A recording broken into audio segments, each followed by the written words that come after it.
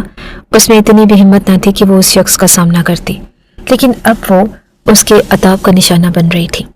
اس نے اسے لا کر لاؤنج میں ہی فرش پر پھینک دیا اور وہ سسکتے ہوئے نیچے جا گری۔ تمہاری اوقات ولی خان کے جوتوں کے برابر ہے۔ سب سن لو، اس حویلی میں آج کے بعد کوئی بھی کسی کام کو ہاتھ نہیں لگائے گا۔ گھر کے سارے کام یہی کرے گی، اور اگر یہ کسی کے سامنے زبان درازی کرے یا کسی بھی کام سے کوتاہی برتے تو اس کی سزا میں اسے دوں گا۔ اس نے روتے ہوئے فرش پر اپنا سر ٹکا دیا تھا۔ اس سے زیادہ بے عزتی اور کیا ہو سکتی تھی؟ اس روز وہ ٹوٹ گئی۔ اس کے اندر موجود ہمت ہمیشہ کے لیے ختم ہو گئی۔ ولی نے اسے بالوں سے نوچ کر کچن کی جانب دھکیل دیا۔ شام کا کھانا وقت سے پہلے بن جانا چاہیے، ورنہ میں تمہاری وہ حالت کروں گا کہ تم خود کو پہچان نہیں پاؤ گی۔ ولی کو تو اس پر ترس بھی نہیں آتا تھا، اور وہ چھوئی موئی سی لڑکی دیکھنے والے کو حسین لگ سکتی تھی، لیکن ولی نے اس کی جانب کبھی توجہ ہی نہیں دی، اور اس روز اس نے خود کو ختم کر لیا۔ وہ اندر سے مر چکی تھی۔ اس کے اندر موجود ہر خواہش مر گئی۔ اس روز اس نے مقدر کے سامنے ہار ماننے ہوئے خود کو ولی خان کے سپرد کر دیا تھا۔ اسے سب کے ساتھ بیٹھ کر کھانا کھانے کی اجازت نہ تھی، سو اس نے علیحدہ کچن میں کھانا شروع کر دیا۔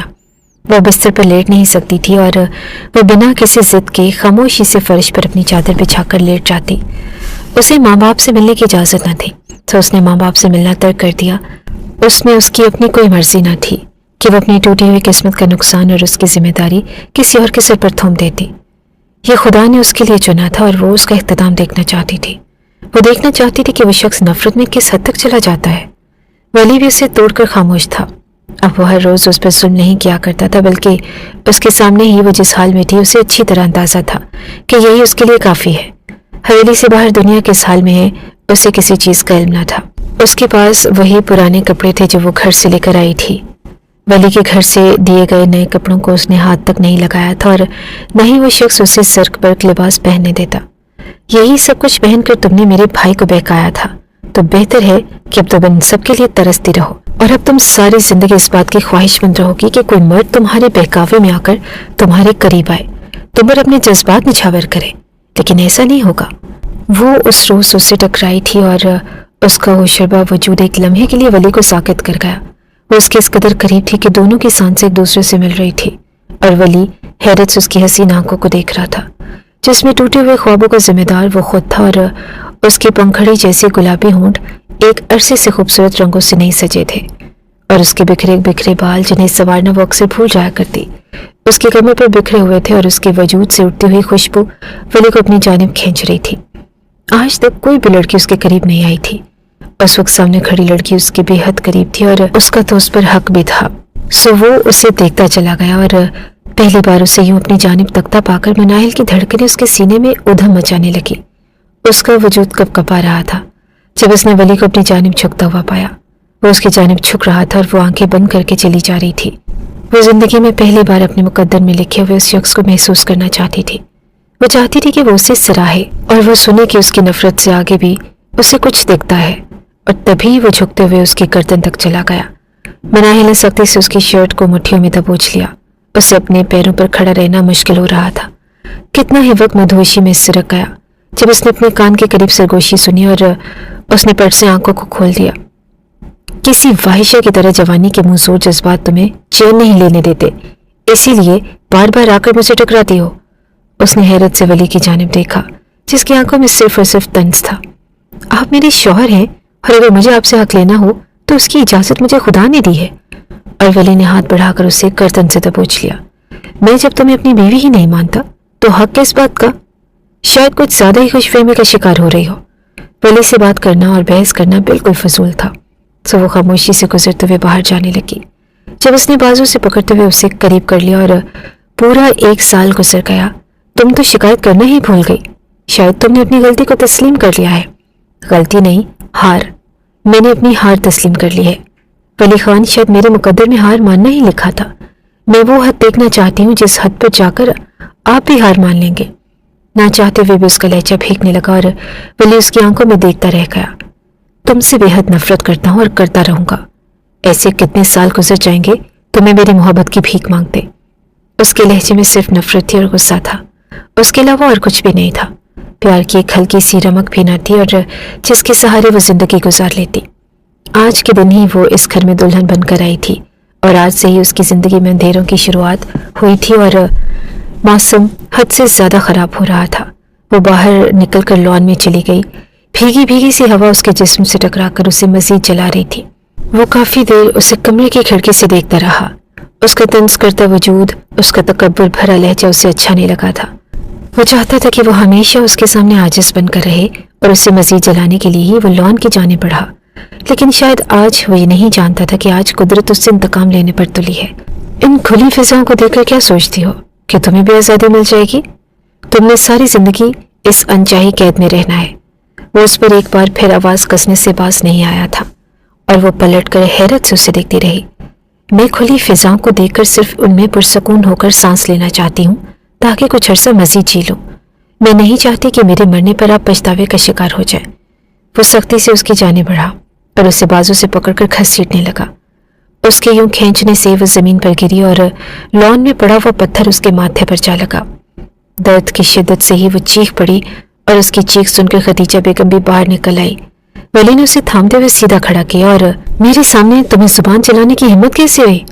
شاید وہ حقیقت میں اپنے اندر موجود گھٹن کو اس پر ظاہر کر کے اس گھٹن سے جان چھڑوانا چاہتا تھا، جبکہ اس کے ماتھے سے پھوٹتی ہوئی خون کی لکیر اس کے چہرے کو بھگو رہی تھی۔ خدیجہ بیگم حیرت اور بے یقینی سے ولی کا یہ روپ دیکھ رہی تھی اور اسی وقت گیٹ پر کسی کی آمد ہوئی۔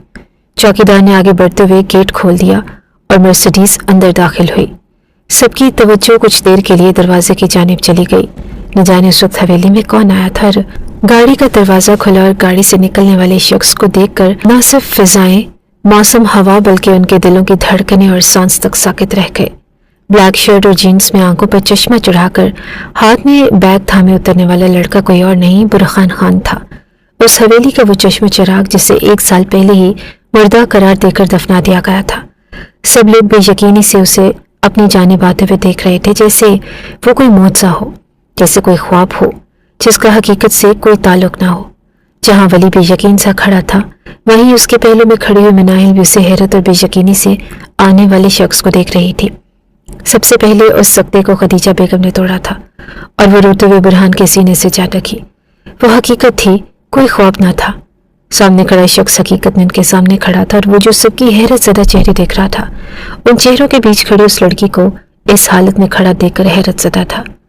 تم زندہ ہو برہان؟ برہان میرا بچہ، تم واپس آ گئے۔ خدیجہ بیگم پاگلوں کی طرح اس کا چہرہ تھام کر اس پر بوسے دے رہی تھی، جبکہ اس کی آنکھیں صرف اس وجود کو دیکھ رہی تھی جو خود بھی آنکھیں پھاڑے بس اسے ہی دیکھ رہی تھی۔ ماما، یہ مناہل؟ اسے دیکھتے ہوئے اس نے نرمی سے خدیجہ بیگم کو سائڈ پر کرتے ہوئے اس کی جانب بڑھا۔ وہ بھی بے یقین سا تھا اور پھر اس نے ہاتھ بڑھاتے ہوئے مناہل کے ہاتھوں کو تھام لیا۔ مناہل، تم یہاں؟ اور یہ سب کیا ہے؟ وہ اس کے دونوں ہاتھ تھامے بےتابی سے پوچھ رہا تھا اور وہ بے اختیار ہی 2 قدم پیچھے ہو گئی۔ برہان، تم زندہ تھے؟ تم نے ہم سے رابطہ کیوں نہیں کیا اور کہاں تھے تم؟ ولی نے اسے سختی سے تھامتے ہوئے اس کا رخ اپنی جانب موڑ دیا۔ کیا مطلب ہے آپ کا؟ میں زندہ تھا اور بس میں گھر چھوڑ کر گیا تھا اور آپ لوگ مجھے مرا ہوا سمجھ بیٹھے۔ وہ حیرت سے لوگوں کو دیکھ رہا تھا اور ولی نے آگے بڑھ کر اسے سینے سے لگایا نہیں بلکہ سینے میں سمیٹ لیا تھا، جیسے وہ اسے چھوڑے گا تو اسے ایک بار پھر کھو دے گا۔ میں بالکل ٹھیک ہوں بھائی، آپ لوگ مجھے دیکھ کر اتنا پریشان کیوں ہو رہے ہیں؟ اور مناہل یہاں پر کیا کر رہی ہے؟ اس کی سوئی ابھی بھی مناہل پر اٹکی تھی۔ ولی کو چھوڑتے ہوئے ایک بار پھر اس کی جانب بڑھا اور جلدی سے اپنا رومال نکال کر اس کے ماتھے کو صاف کرنے لگا۔ یہ تمہیں چوٹ کیسے آئی اور تم نے اپنی کیا حالت بنا لی ہے؟ کیا تم نے بھی ان سب کی طرح سمجھ لیا تھا کہ میں مر چکا ہوں؟ تم نے کہا تھا نا کہ میں اپنے باپ کے بل بوتے پر تمہارے سامنے آ کر کھڑا ہوں، تو ان سب سے پوچھ لو، میں اسی رات ہی سب کو چھوڑ کر نکل گیا تھا۔ آج میں اس حد تک اپنے پیروں پر کھڑا ہوں کہ تمہیں پالوں اور تمہاری خواہشوں کو پورا کر سکوں، تمہیں یہ یقین دلا سکوں کہ میں ہوس پرست انسان نہیں ہوں اور نہ ہی محبت میرے لیے عیاشی ہے۔ وہ بےتابی سے اسے دیکھتے ہوئے سمجھا رہا تھا اور اگلے ہی پل مناہل کا زوردار تھپڑ اس کے منہ پر آ لگا۔ اس کی آنکھوں سے لگاتار آنسو بہ رہے تھے۔ وہ اتنی شدت سے اسے دیکھ کر رو رہی تھی کہ برہان کو اسے دیکھ کر ہی کچھ ہونے لگا۔ مجھ پر غصہ کرو مناہل، مجھے اور مارو، لیکن پلیز اپنے آنسو ضائع مت کرو۔ دیکھو میں تم سے معافی مانگتا ہوں بھائی، آپ اسے سمجھائیں۔ اسے روتا ہوا دیکھ کر اس کے ہاتھ پاؤں پھول گئے تھے اور مناہل اسے دکھ سے دیکھتے ہوئے الٹے قدموں ہی واپس بھاگ گئی۔ وہ ولی کی بیوی ہے برہان، تمہاری بھابھی ہے۔ اور وہ حیرت سے پلٹتے ہوئے ماں کو دیکھنے لگا۔ ولی کو اس کی آنکھوں میں کیا کچھ نہیں نظر آیا تھا۔ مناہل کے لیے بےتابی اور آج بھی اس کے لیے محبت اور عشق۔